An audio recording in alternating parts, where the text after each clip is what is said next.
Hi guys, thank you so much for joining me yet again.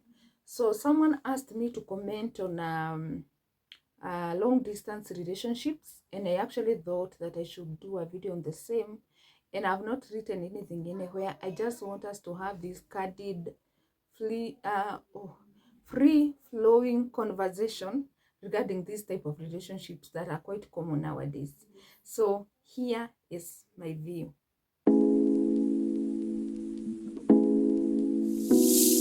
So first things first, in the era that we are in, long distance relationships are actually inevitable for a good number of people. And it's because, we usually say that the world has become a global village. So you find that so many people are traveling to study long distance from home. They are traveling to work, or whatever reason that has made a person to be at a particular place at a particular time. At the same time, the same internet has made it possible for people to connect from different corners of the globe. And so nowadays, more than any other time, no one should try to contain themselves to only the physical location that they are in when looking for a lover or a person that they are going to settle with in a marriage. So this is actually a very valid question in the world that we are living in, because so many people are finding themselves in a situation whereby they have to, they have to do with a relationship with a person who is far away, because maybe you met and you did not even initially think that they are so far, or even you met and they left, or even you knew that they were not close to where you are physically, and here you are, you have a relationship. What do you do? So this is my really honest view. Like I said, first things first, dating a person who is so far away from you physically, it can happen, but it is not the best thing. First, we have to agree on that. For me, it is my sincere view that if you can be close to the person that you love physically, it works the best. And I'm saying this by the way because I can't say that I tasted a long distance relationship.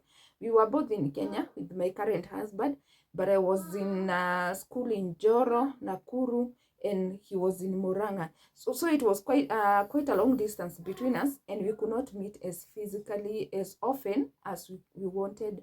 And I remember for me it was quite torturous. Do we say torturesome or torturous? Torturous.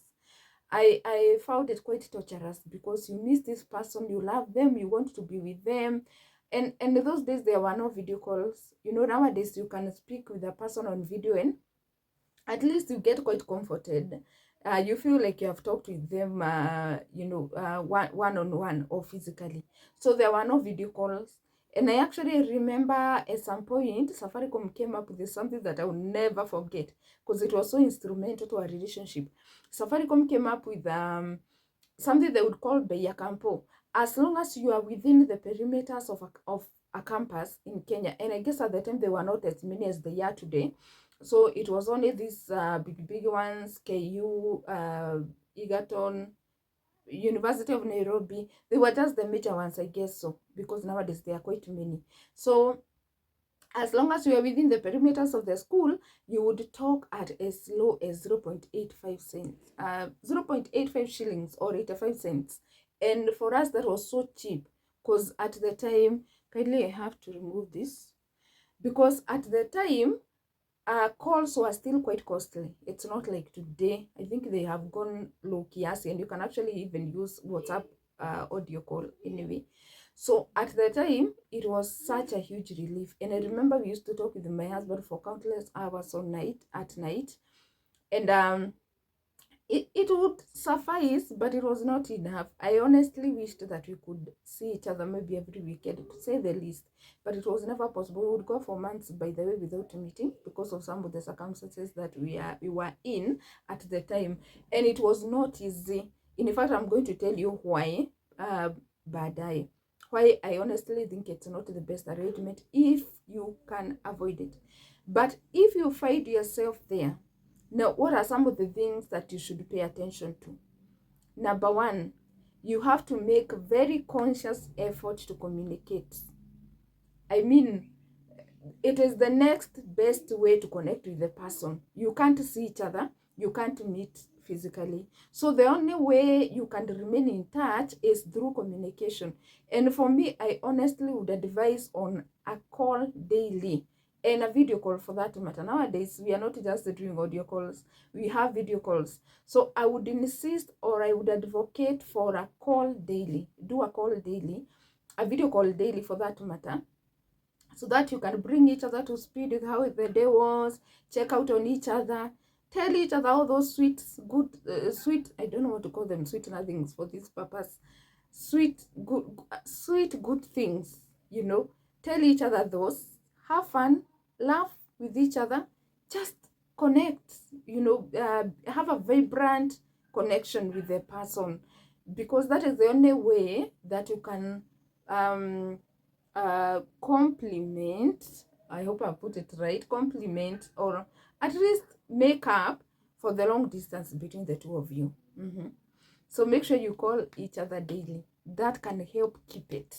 And if you realize that a person is not up, you know, is not ready for that, or they feel like it's too much work, they're not available for it, for me, I feel like maybe that should not be the person you should be with.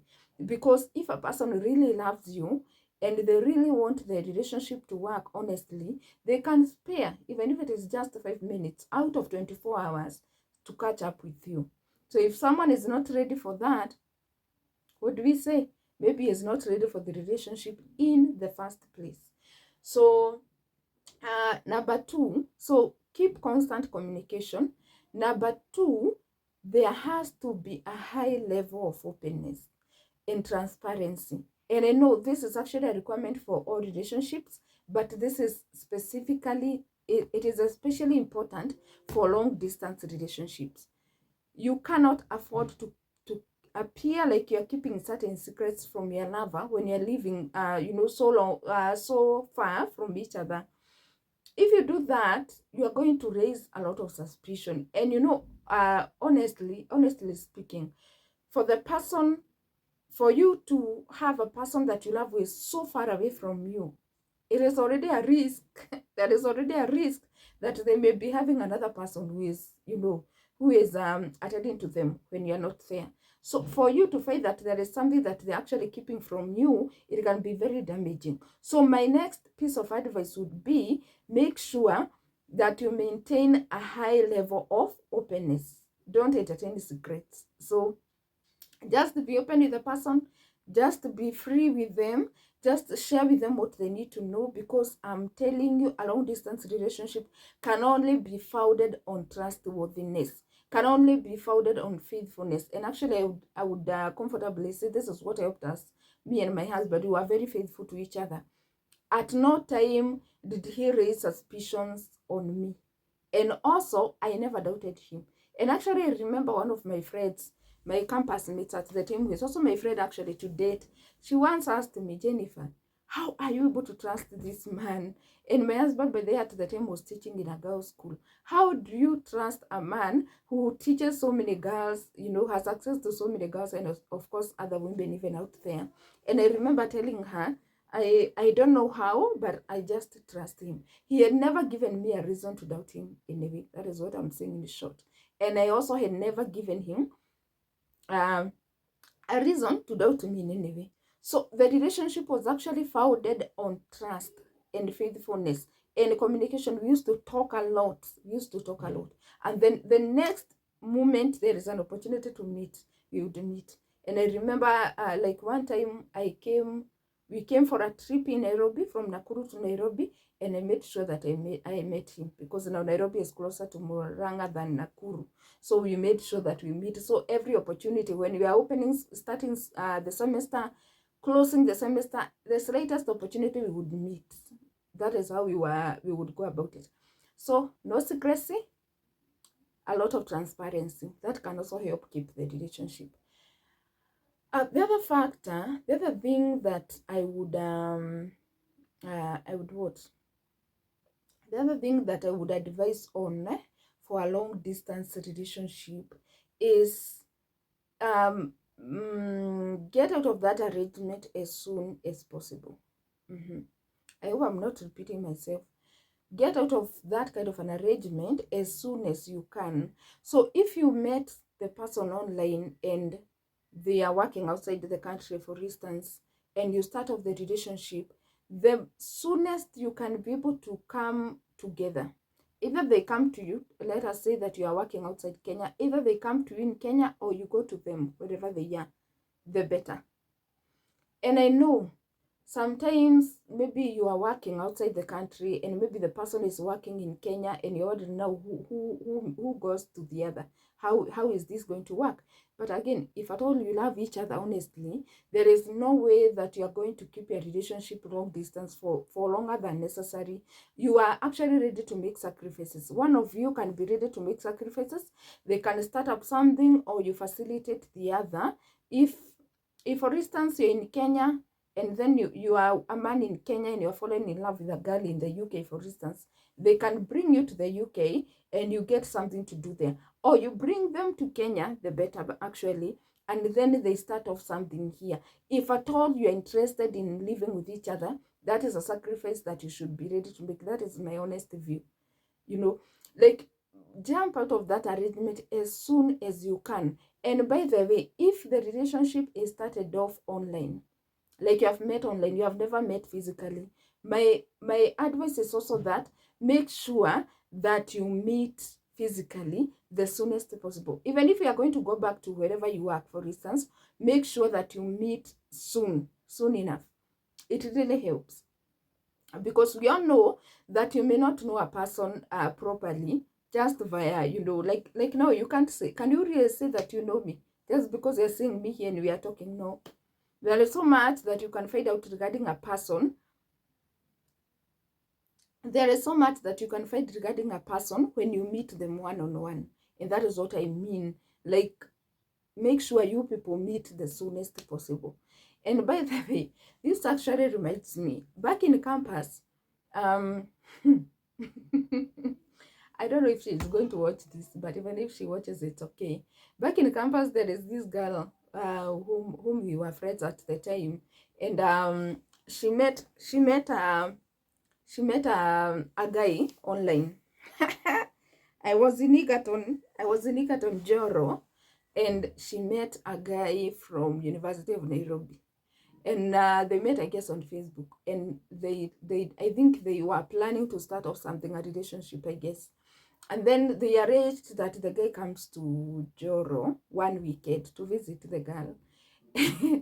And when the guy came, the girl was actually shocked, because when she went to pick the guy from the gate, wherever he had been brought by the PSV, when she went to pick him, first he found that he was a short guy. And I'm not saying that short guys are bad, are the wrong ones or anything, but that was not just her preference. So the first thing that was a total piece off on her is that this guy is short, and she had not been able to see it. She couldn't see it on as they were communicating on Facebook and wherever. At that time, I don't even think there was WhatsApp anyway. I think it was Mezaeka.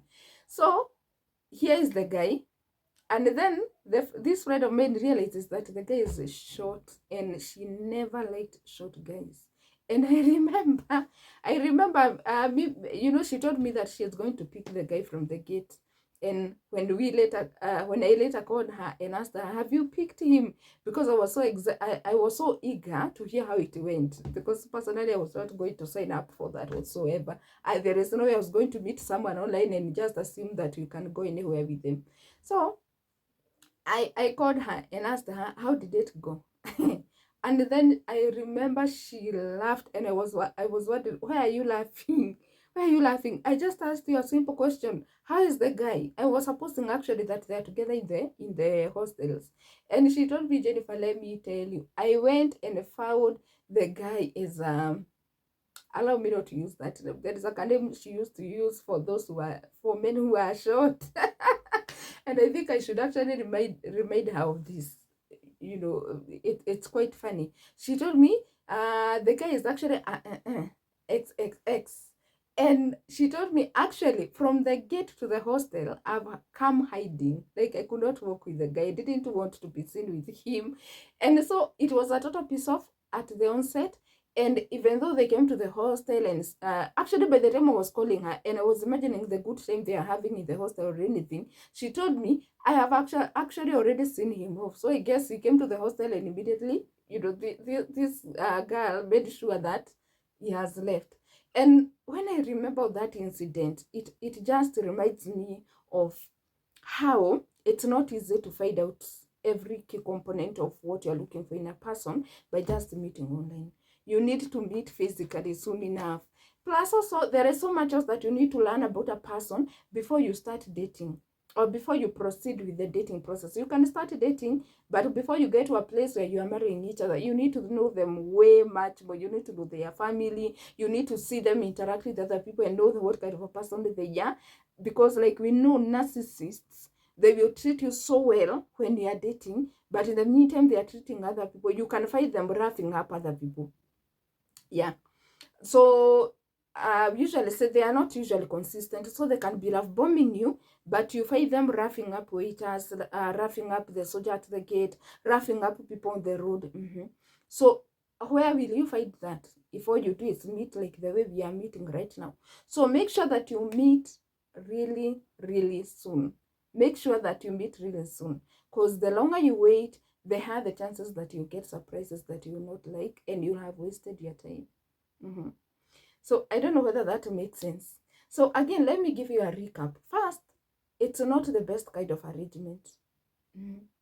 But I know it is unavoidable in the world that you are living in. I mean, we are a global village. So it's possible to get a person from far off. And we also don't want to contain ourselves to our physical location. So it's not the best, but it is still okay for a start. But then you are supposed to make sure that you communicate every so often. And also, no keeping of secrets. Number 3, get out of that arrangement as soon as possible. And even if it won't be possible to get to permanently get out of the arrangement, you make sure that you meet physically as soon as you can, so that you can be able to learn a thing or two. And by the way, this is a bonus, and it is also very important actually, that it requires long distance dating relationships. They require a lot of self-discipline, a lot of self-control. You have to be people who can exercise a lot of self-discipline. Yeah, because we all know that during dating there are a lot of temptations that we actually telling people that they have to really try. And I know someone is wondering, did you try yourself? Yes, I did. So what I'm saying is, it requires a lot of self-discipline. It requires a lot of self-control. You have to be a person who can control themselves despite being far away from the person that you love.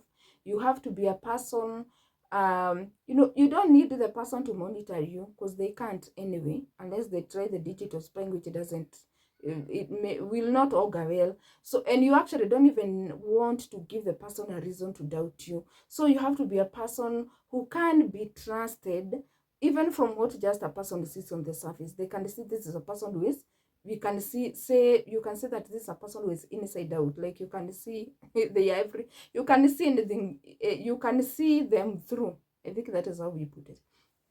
So that is what I would say. You people have to be disciplined. If there is no discipline, please forget it. And also, you also have to make sure that by the way, if you find some red flags, the moment you see red flags and it's a long distance relationship and you are set to meet, I'm using this, they have not sponsored me, but I'll show you anyway because I think I like it. The moment it's nice and lovely, I don't know, it can't be seen properly anyway. So if you find any red flags, because of the fact that in a long distance relationship, most likely you're going to take so long before you meet. If you find the red flags, spare yourself the frustration, the wait. Just call it quits as soon as you can. So if you're in a long distance relationship, I hope I've helped you with 1 or 2 tips, and I hope that they will help you take your relationship to the next level, or even determine whether it's worth proceeding with. Thank you so much for joining me. It's always a pleasure having you people. It is always a pleasure having you people. I really appreciate. And if you have not subscribed to my channel, I'm begging you. Actually, I'm going to start begging now. Please just subscribe. We need to hit 1,000 subscribers. I encourage you to try. This time I'm going to try and do this every so often. I want us to hit 1,000 subscribers and beyond, and it is possible. So thank you so much for joining me. Have a lovely evening, morning, afternoon, depending on where you are.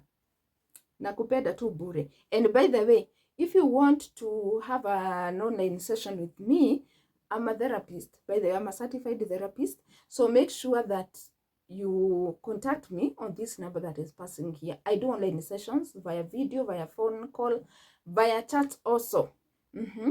And yes, and I see results. That is why I keep doing it. Thank you so much. Be blessed. Have a lovely rest of the day, rest of the evening. Tuonane next time.